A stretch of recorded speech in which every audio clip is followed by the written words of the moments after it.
കേരളത്തിന്റെ ക്രിക്കറ്റ് ചാമ്പ്യന്മാരെ ഇന്നറിയാം. കേരള ക്രിക്കറ്റ് ലീഗ് കലാശപ്പോരിൽ കൊച്ചി ബ്ലൂ ടൈഗേഴ്സും നിലവിലെ ചാമ്പ്യന്മാരായ കൊല്ലം സെയിലേഴ്സും ഏറ്റുമുട്ടും. തിരുവനന്തപുരം കാര്യവട്ടം ഗ്രീൻഫീൽഡ് സ്റ്റേഡിയത്തിലാണ് മത്സരം. വിവരങ്ങൾ മഹേഷ് പോലൂർ നൽകും. കാര്യവട്ടം സ്റ്റേഡിയത്തിൽ നിന്ന് മഹേഷ്, എപ്പോൾ തുടങ്ങും കളി? അജിംസ് അല്പസമയത്തിനകം തന്നെ മത്സരം ആരംഭിക്കും. ഇപ്പോൾ ടോസ് ഇട്ടിരിക്കുന്നു. കൊല്ലം സെയിലേഴ്സിനാണ് ടോസ് ലഭിച്ചിരിക്കുന്നത്. അവരെ കൊച്ചിൻ ബ്ലൂ ടൈഗേഴ്സിനെ ബാറ്റിങ്ങിന് അയച്ചിരിക്കുന്നു. ടോസിന്റെ ആനുകൂല്യം കൊല്ലത്തിന് ലഭിക്കുകയാണ്.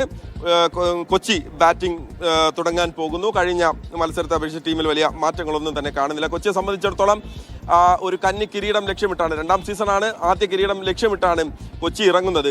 കൊല്ലമാണെങ്കിൽ അവരുടെ നിലവിലുള്ള കിരീടം അത് നിലനിർത്തുക എന്നുള്ള ശ്രമകരമായ ഒരു ദൗത്യവുമാണ്. രണ്ട് ടീമും ഒന്നിനൊന്ന് മികച്ച ടീമുകളാണ്. കൊച്ചിയെ സംബന്ധിച്ചിടത്തോളം ഒരു നേരിയ അഡ്വാൻറ്റേജായി അവർ പറയുന്നത് ഗ്രൂപ്പ് ഘട്ടത്തിലും അവരുടെ പ്രകടനമാണ്. 10 മത്സരങ്ങളിൽ നിന്ന് 8 ജയം. സെമിയിൽ കാലിക്കറ്റിനെ തകർത്താണ് അവരുടെ വരവ്. കൊല്ലമാണെങ്കിൽ 5 ജയം 5 തോൽവിയായിരുന്നു ഗ്രൂപ്പ് ഘട്ടത്തിൽ ഉണ്ടായിരുന്നത്. പക്ഷേ സെമിയിലേക്ക് എത്തിയപ്പോൾ തൃശ്ശൂരിനെ നിലംപരിശാക്കിയാണ് 10 വിക്കറ്റിന് തോൽപ്പിച്ചാണ് കൊല്ലവും സെമിയിലേക്ക് എത്തിയത്. അപ്പോൾ രണ്ട് ടീമും വളരെ വാശിയേറിയ ഒരു മത്സരം തന്നെ പുറത്തെടുക്കുമെന്ന് തന്നെ പ്രതീക്ഷിക്കാം. കൊല്ലത്തിന്റെ ക്യാപ്റ്റൻ സച്ചിൻ ബേബിയുമായി അല്പസമയം മുൻപ് സംസാരിച്ചിരുന്നു.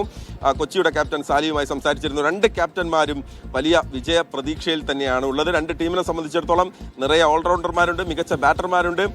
കൊല്ലത്തിന് വിഷ്ണു വിനോദെങ്കിൽ മറുവശത്ത് കൊച്ചിക്ക് മുഹമ്മദ് ആഷിഖിനെ ചെക്ക് വെക്കാനുണ്ട്. അപ്പോൾ രണ്ട് സ്ഥലത്തും മികച്ച താരങ്ങൾ തമ്മിലുള്ള പോരാട്ടം കൂടിയാകും. മഹേഷ് പോലൂരാണ് വിവരങ്ങൾ നൽകിയത്. കളി അല്പസമയത്തിനകം തുടങ്ങും.